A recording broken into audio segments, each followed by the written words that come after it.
Hello my friends, welcome back to my channel. If you're new here, my name is Alyssa. Today we are veganizing and gluten-freeing a classic summer dessert. We are making a gluten-free and vegan version of strawberry shortcake. Now this recipe was definitely a labor of love. I had to test these shortcakes about 7 times before I found the right proportion to liquid, fat, to flour, etc. So I think that we finally got a really close version of it. It is not identical to classic strawberry shortcake because we are using so many different ingredients, but it is delicious. It pairs perfectly with the delicious sweet strawberries as well as a vegan whipped cream, and I know you guys are still gonna love it.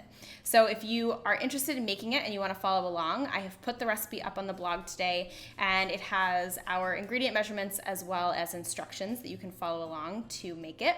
And otherwise, let's just go ahead and get started. All right, so let's dive into making it. The first thing we're gonna do is make our almond buttermilk, and that involves taking a little bit of almond milk and adding some apple cider vinegar. And the vinegar, which is an acid, is gonna help with the rising of your baked good. So the dry ingredients that we're using are quinoa flour, as well as some almond flour and some arrowroot starch. We're also going to add in some baking powder as well as some granulated sugar, and I'm using white sugar just because it has the best color in terms of like how the biscuit looks, but you could totally use any granulated sugar that you want. To that, you're also going to add in a sprinkle of sea salt and then stir it together / whisk it together until it is combined. From there, we are going to add some cold vegan butter, and you want to make sure that you are using the vegan butter sticks and not the spread. It just doesn't melt quite the same, and I think that the sticks work better here. So make sure that it's extra cold butter. I actually had mine in the freezer, and then I used a pastry cutter to just cut the butter into the dry ingredients. And basically what you're looking for is the texture of kind of like a pea, like you are wanting to break them down with the cutter until they reach kind of the size of a pea. Once you get to that consistency, you can just kind of give it a quick stir, but we are going to add the rest of our ingredients. So for our liquid ingredients, we are just going to add a flax egg as well as that almond buttermilk that we had. And you can just use your spatula to kind of fold this all together.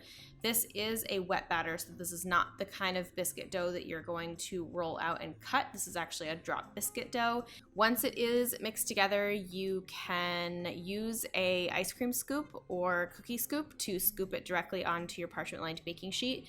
We're baking this pretty hot at 450 degrees, so I really do recommend using parchment paper or else the bottoms will burn really quickly. So definitely use parchment paper, and I'll link the ice cream scoop that I used, which is I think the perfect size, down in the description box. So just scoop all of your dough onto your sheet, and although this looks like 7 and is 7, this actually makes 8. I just didn't have room on this sheet.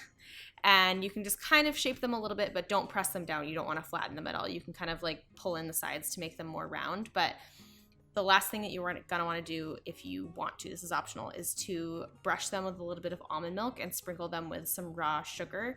It gives them a nice crackly top and also helps to kind of brown the tops a little bit. So optional, but I recommend just for color and also like a touch more sweetness. Then, like I said, you will bake these at 450 degrees for 15 minutes. They will come out nice and golden brown. And as you can see, they have this gorgeous golden brown color. They have a nice kind of crunchy hard top and a hard bottom, but they are nice and soft on the inside. They have a really nice crumb that kind of soaks up the fruit juices and the whipped cream. And I just think they are like the perfect little biscuit.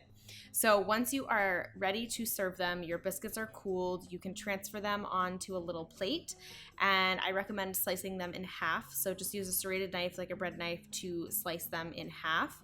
And then this step is optional, but I've seen it done a few times, and I just think it really is delicious. Is I actually do a layer of strawberry jam on the very bottom, and the reason for that is that it helps the strawberries like stick a little bit better to the bottom of the pastry, but also it adds like a really nice punch of extra strawberry flavor, which I just think is delicious. Either way, the next layer would be your sliced up strawberries, and the final layer is vegan whipped cream. You can either buy it at the supermarket, you could use yogurt if you wanted, or you can make it at home. And if you want to make it at home, I will link a video that shows you how I make it, but it's basically just coconut cream that is chilled and then whipped using beaters. and then you finish it off by just adding your little shortcake topper on top, and this is like literally the perfect summer dessert. It just makes me so happy even just looking at it. It has, like I said, you can see like a crunchy top on the top, a crunchy bottom on the bottom, but the inside is so soft and tender, and it's just sweet enough. So I hope you guys give this a try. I hope you love it as much as I do, and I just hope you enjoy berry season as much as you can. And there you have it, my friends. I hope you enjoyed our delicious gluten-free and vegan strawberry shortcake. Like I said, this recipe took a while for me to test, but it is really, really delicious, and I think you guys are absolutely going to love it. One thing I do just want to preface before you start asking in the comments is I have not tested this with different ingredient substitutions, so I do not know if this will work with other flours. I've tested it, like I said, like 6 or 7 times with this specific flour blend, so these are the flours that I know it works with. I have not tested it with like an all-purpose flour or other flours. So if you do end up trying any substitutions or you find another version that works, I would love for you to come back to this post and let us know what you did in the comments, so that if other people have questions about substitutions or anything like that, they can use your knowledge and wisdom that you discovered in your own testing.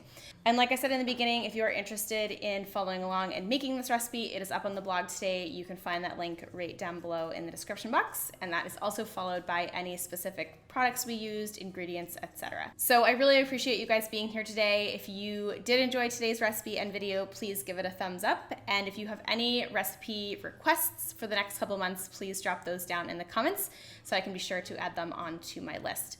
Otherwise, don't forget to subscribe before you go. There's a red button right below this video that says subscribe. You can just tap that button and that will subscribe you. Otherwise, I hope you have an awesome rest of your day, and I'll see you in the next video. Bye, guys.